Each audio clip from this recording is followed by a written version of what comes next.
यज्ञ investment academy में आपका स्वागत है। जब भी हम टैक्स सेविंग की बात करते हैं तो आपने ईएलएसएस का नाम तो सुना ही होगा। बहुत सारे लोग अपनी टैक्स प्लानिंग साल के आखिरी क्वार्टर यानी जनवरी टू मार्च के बीच ही करते हैं और तब ईएलएसएस के बारे में ज़्यादा जानकारी हासिल करने से आसान हमें ये लगता है कि किसी और टैक्स सेविंग ऑप्शन में हम पैसे डाल दें और इस वजह से बहुत सारे गलत सलत इन्वेस्टमेंट्स हम जमा कर बैठते हैं। मगर ईएलएसएस 80C के अंडर सबसे अच्छा इन्वेस्टमेंट ऑप्शन है। तो चलिए जानते हैं कि ईएलएसएस एग्जैक्टली है क्या और इसके फ़ायदे क्या हैं।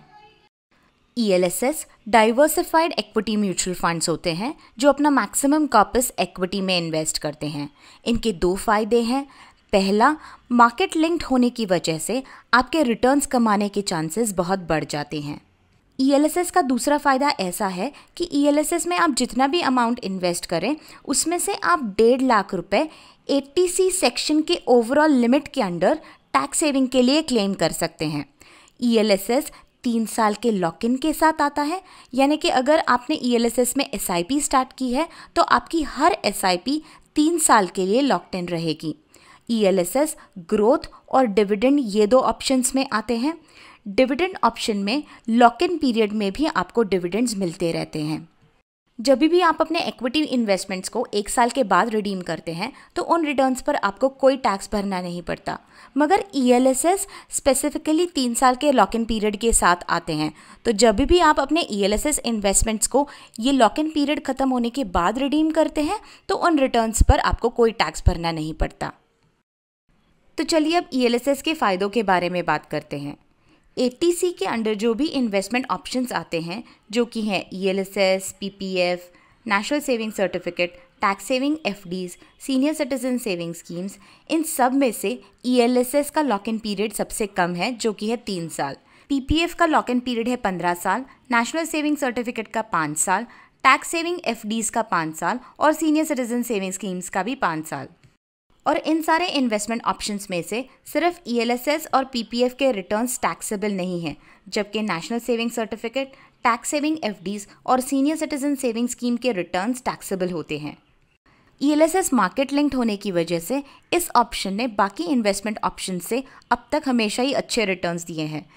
पिछले 10 सालों में ईएलएसएस फंड्स ने on an average 12% per annum के बेसिस पे रिटर्न्स दिए अपने इन्वेस्टर्स को, जिसमें बहुत सारे अच्छे फंड्स ने अराउंड 14% पर एनम के रिटर्न्स भी दिए हैं।